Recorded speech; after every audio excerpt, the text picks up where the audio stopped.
let's say I am building an app to help online coaching programs manage their clients' success.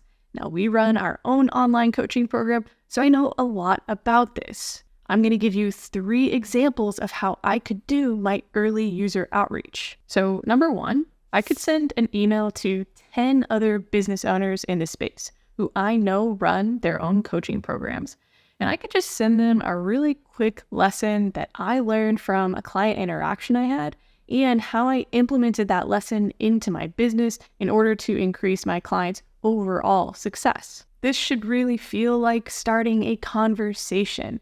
I could say something like, "Hey Tim, it's been a while. I saw on Facebook the other day you went out on a really awesome camping trip. I hope it was great.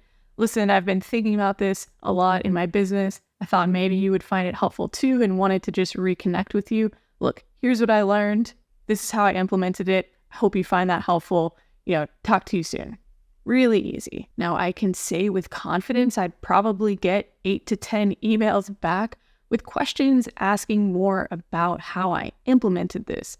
And I say that with confidence because there's a very good chance that they would be experiencing that problem too and wanting to solve it in their own business. In this conversation, I would have the perfect opportunity to mention that I was also building an app that incorporated this solution, but in a more automated way. And I wouldn't be pushing them to become a user of the app or trying to promote the app.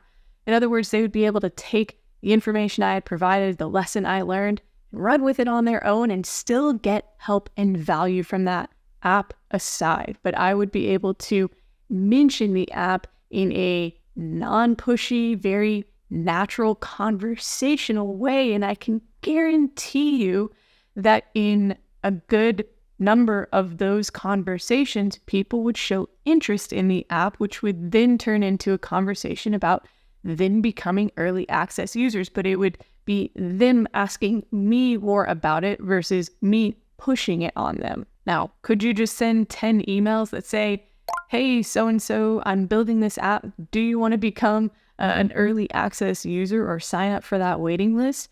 And that could work, but I guarantee that you will get a lower conversion rate on those emails. So you could either have these 10 conversations, which will take a little bit more time, but have a higher return on that time investment, or you could just send a lot more of those direct emails. You just have to really play the numbers game, send a very high volume to get a much lower conversion rate. But I find that in these early stages, when you make the time investment to have the deeper conversations, you also get people who are going to be better test users and give you more valuable feedback and actually actively take part in the testing process. And that is an important component of launching your app. Okay, so that's the first example. But the second example, if I didn't want to send those emails, I could make 10 social media posts that talk about problems I'd found in running a coaching program and thoughts on how to solve some of those problems. Some of those posts would get comments, and I could turn those into conversations in the exact same way that I did with emails. It would just happen on social media platforms. Let's talk about the third example. I could go out and find 10 podcasts related to the online business coaching or consulting space. And I could pitch each of those podcast hosts the topic of 5 ways to 10x your client success within your business.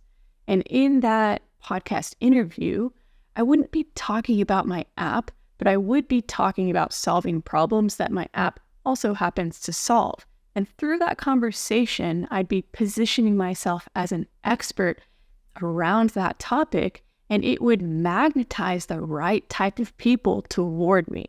So there we have 3 examples: emails, social media, podcast. And you could switch that with direct conversations, text messages, or blog posts, right? It doesn't have to be those literally.